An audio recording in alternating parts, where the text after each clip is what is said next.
তারাপীঠ থেকে বাড়ি ফেরার পথে লরি ও মারুতি ভ্যানের মুখোমুখি সংঘর্ষে মৃত্যু হলো দুজনের। সোমবার ঘটনাটি ঘটেছে পূর্ব বর্ধমান জেলার মাধবডিহি থানার মনিয়ারি এলাকায়। মৃতদের নাম পার্থ সারথী মুদি ও গাড়ি চালক সাহেব হাজরা। পার্থ সারথীর বয়স 23 বছর, বাড়ি পুণ্ডহিতে। অন্যদিকে সাহেব হাজরার বয়স 26 বছর, বাড়ি পূর্ব বর্ধমানের উচানল গ্রামে। জানা গেছে শুক্রবার আগে 5 থেকে 6 জন বন্ধু মিলে তারাপীঠে পুজো দিতে গিয়েছিলেন। সোমবার তারাপীঠ থেকে বাড়ি ফিরছিলেন। এরপর বেশ কয়েকজনকে তাদের বাড়িতে নামিয়ে দেওয়ার পর সাহেব ও পার্থ মারুতি ভ্যানটিকে নিয়ে আরামবাগে কাজ করাতে আসছিলেন। সেই সময় আরামবাগ থেকে বর্ধমানগামী একটি লরি মনিয়ারি এলাকায় এই মারুতি ভ্যানটিকে গিয়ে ধাক্কা মারে। ঘটনাস্থলে পুলিশ পৌঁছে তাদের দুইজনকে উদ্ধার করে আরামবাগ মেডিকেল কলেজ হাসপাতালে নিয়ে এলে চিকিৎসক তাদের মৃত বলে ঘোষণা করেন। ঘটনাটা হয়েছিল ওই সকালের দিকে হয়েছিল ঘটনাটা, ওই 5-5:30 এরকম ঘটনাটা হয়েছিল। ওরা তারাপীঠ বেড়াতে গিয়েছিল। তারাপীঠ থেকে ফেরার পথে 3-4 জন বন্ধু ছিল, ওইদিকে নামিয়ে দেওয়ার পরে ওরা গাড়ি সার্ভিসিংয়ের জন্য আরামবাগে যাওয়া বলছিল। আরামবাগে যাওয়ার পথে দুর্ঘটনাটা ঘটে। এদের দুজনেরই মৃত্যু হয়ে গেছে, ওখানে মানে স্পটে মৃত্যু হয়ে যায়। একজনের নাম হচ্ছে সাহেব হাজরা, একজনের নাম পার্থ সারথী মুদি। কোথায় এই দুর্ঘটনাটা কোথায় হয়েছে? এটা হয়েছে বুলচন্দ্রপুরে মনিয়ার ঢালে হয়েছে। কিসের সাথে হয়েছে? 10 টাকা লরির সাথে হয়েছে। লরিটা কোন দিকে যাচ্ছিল? লরিটা বর্ধমান থেকে আরামবাগ থেকে বর্ধমানের দিকে যাচ্ছে, আর মারুতিটা বর্ধমান থেকে আসছে। মারুতিতে কজন ছিল?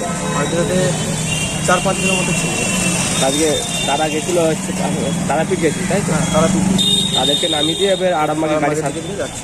যারা মারা গেছে তাদের নামগুলো? তাদের নাম বলছে যাদের মারা গেছে, আর একজন হচ্ছে পার্থ সারথী মুদি আর একজন সাহেব হাজার। তাদের বাড়ি? হ্যাঁ, তাদের বাড়ি? তাদের বাড়ি হচ্ছে, একজনের বাড়ি হচ্ছে হুগলি ডিস্ট্রিক্টের বেলুনদিঘির পার, আর হচ্ছে একজনের বাড়ি উচালন। লরি চালককে কি ধরতে পারা গেছে? হ্যাঁ, লরি চালককে ধরেছে শুনেছি, নিজের চোখে তো দেখি নেই। কজনকে ধরেছে? দুজনকেই ধরেছে, লরি চালক দুজনকেই ধরেছে। আপনার নাম? আমার নাম শুভজিৎ রায়। কে হন?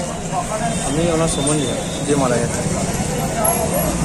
সকালে খবর পেয়েছিলাম, সকালে আমরা 6:30 নাগাদ খবর পাই যে এই ঘটনা ঘটেছে। উনি তারাপীঠ থেকে ফিরছিলেন, তারাপীঠ এলেন, দেখুন তারাপীঠ থেকে ফিরছিলেন যে গাড়ির কোনো একটা কিছু খারাপ হয়ে যায়। সেই খারাপ হয়ে যাওয়ার জন্য ও আরামবাগে মিস্ত্রিকে ফোন করে যে গাড়িটা পাকাবো, যে আরামবাগকে নিয়ে আসতে গাড়ি। সেই মুহূর্তে লরির সাথে সংঘর্ষ হয় সামনাসামনি। কোথায় হয়েছে ঘটনাটা? মনিয়ারিতে হয়েছে।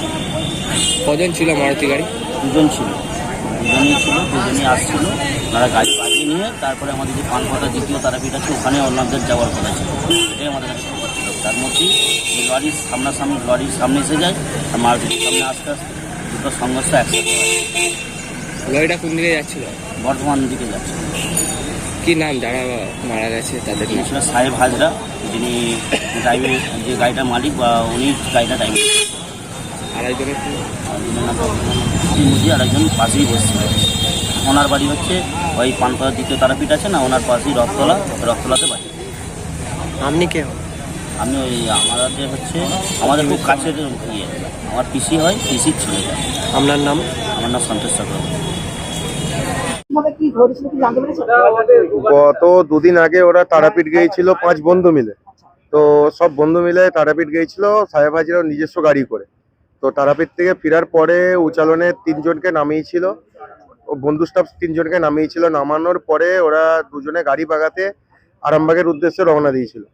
এই সময় মনিয়ারিতে একটি গাড়ির সামনাসামনি হয়ে যায়, নিয়ন্ত্রণ হারিয়ে সেই গাড়িতে যেয়ে সজোরে ধাক্কা মারে। তো ধাক্কা মারার পরে দুজনই ওখানেই নিহত হয়। দুজন লরি আমাদের মাধবদী থানার পুলিশের বন্দোবস্তায় সেই লরিকে আটক করে রাখা হয়েছে। আমরা চাইবো যা সাহেব হাজরা দুটো ছেলের প্রশাসনের তরফ থেকে সুবন্দোবস্ত করা হয়। আপনার এই অ্যাক্সিডেন্টটি ঘটে 6:30 নাগাদ। হ্যাঁ, তারপর প্রশাসন নিজস্ব সহযোগিতায় একদম দুটো ডেড বডিকে নিয়ে এসে আরামবাগ হসপিটালাইজ করে, ওখানে তারা মৃত বলে ঘোষণা করে। মনিহারি ঢাল, এটা মাধবদী থানার অন্তর্গত। যে দুজন মারা গেছে, একজন হচ্ছে সাহেব হাজরা, বাড়ি উচালন পুষ্পডাঙ্গা, আর একজনের নাম হচ্ছে পার্থ সারথী মন্ডল মুদি, পার্থ সারথী মুদি, তার বাড়ি হচ্ছে পুণ্ডহিত। আমার সাহেব হাজরা আমার পরিচিত, আমারই খুব কাছের বন্ধু ধরতে পারেন। তো আমার গ্রামেরই বাসিন্দা। আমার নাম কাজী অনিরুদ্ধ ইসলাম, আমার বাড়ি উচালন গ্রাম। আরামবাগবাসীর জন্য এলো দারুণ খবর। এখন আরামবাগের নপাড়া ফুটবল মাঠের কাছেই খুলে গেছে ক্যাম্পার ডিস্ট্রিবিউটার পয়েন্ট। তাই আরামবাগ থানার অন্তর্গত সমস্ত ব্যবসায়ী ভাই বোনেদের জানানো যাচ্ছে, আপনারা যদি ক্যাম্পা প্রোডাক্ট নিয়ে ব্যবসা করতে চান তাহলে আর দেরি না করে এখনই যোগাযোগ করুন। আর খুচরো ক্রেতারা যদি কাছাকাছি কোথাও ক্যাম্পা সফট ড্রিঙ্কস না পান তাহলে চিন্তা নেই, এক ফোন করুন, আমরা পৌঁছে দেব আপনার এলাকায়। যোগাযোগ করুন আরামবাগ নপাড়া খেলার মাঠের কাছে। মোবাইল নম্বর 814534115573 এবং 8768338084। আরামবাগে এখন থেকে ক্যাম্পা মানেই তাজা স্বাদ।